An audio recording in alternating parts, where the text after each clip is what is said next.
શ્રમિકો અને સામાન્ય નાગરિકોને ગુણવત્તાસભર અને ઝડપી તબીબી સારવાર મળી રહે તે હેતુથી ભરૂચ જિલ્લા કલેક્ટર અને જિલ્લા મેજિસ્ટ્રેટ શ્રી નવનાથ ગોહાણે દ્વારા અંકલેશ્વર સ્થિત ઈએસઆઈસી હોસ્પિટલની આકસ્મિક મુલાકાત લેવામાં આવી હતી. મુલાકાત દરમિયાન કલેક્ટરે હોસ્પિટલમાં ઉપલબ્ધ આરોગ્ય સેવાઓ, ઉપકરણો અને સુવિધાઓની વિગતવાર સમીક્ષા હાથ ધરી હતી. ભરૂચ જિલ્લા કલેક્ટર અને જિલ્લા મેજિસ્ટ્રેટ શ્રી નવનાથ ગોહાણે દ્વારા અંકલેશ્વર સ્થિત ઈએસઆઈસી હોસ્પિટલની આકસ્મિક મુલાકાત લેવામાં આવી હતી.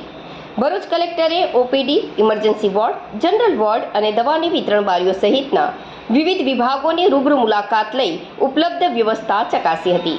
દર્દીઓ સાથે સંવાદ, સારવાર અર્થે આવેલા દર્દીઓ તેમજ તેમના સગા સંબંધીઓ સાથે સીધી વાતચીત કરી તેમને મળતી સારવાર, દવાની ઉપલબ્ધતા અને હોસ્પિટલના વાતાવરણ અંગેનો પ્રતિસાદ મેળવ્યો હતો. તબીબી ટીમ અને જવાબદાર અધિકારીઓ સાથે સમીક્ષા બેઠક યોજી દર્દીઓને સમયસર ગુણવત્તાયુક્ત અને સીમલેસ સારવાર મળી રહે તે માટે જરૂરી માર્ગદર્શન પૂરું પાડ્યું હતું. આ ઉપરાંત હોસ્પિટલ પરિસરમાં સ્વચ્છતા જાળવવા તેમજ ઇન્ફ્રાસ્ટ્રક્ચર સંબંધિત તમામ સુવિધાઓ સુચારુ રૂપે કાર્યરત રહે તે સુનિશ્ચિત કરવા પર ખાસ ભાર મૂક્યો હતો. ઔદ્યોગિક ક્ષેત્ર અંકલેશ્વરમાં કામ કરતા મોટી સંખ્યાના શ્રમિકો અને તેમના પરિવારજનો માટે આ હોસ્પિટલ આશીર્વાદરૂપ છે. ત્યારે કલેક્ટર શ્રીની આ સરપ્રાઇઝ વિઝિટથી આરોગ્ય સેવાઓની કામગીરી વધુ સુદૃઢ બનશે.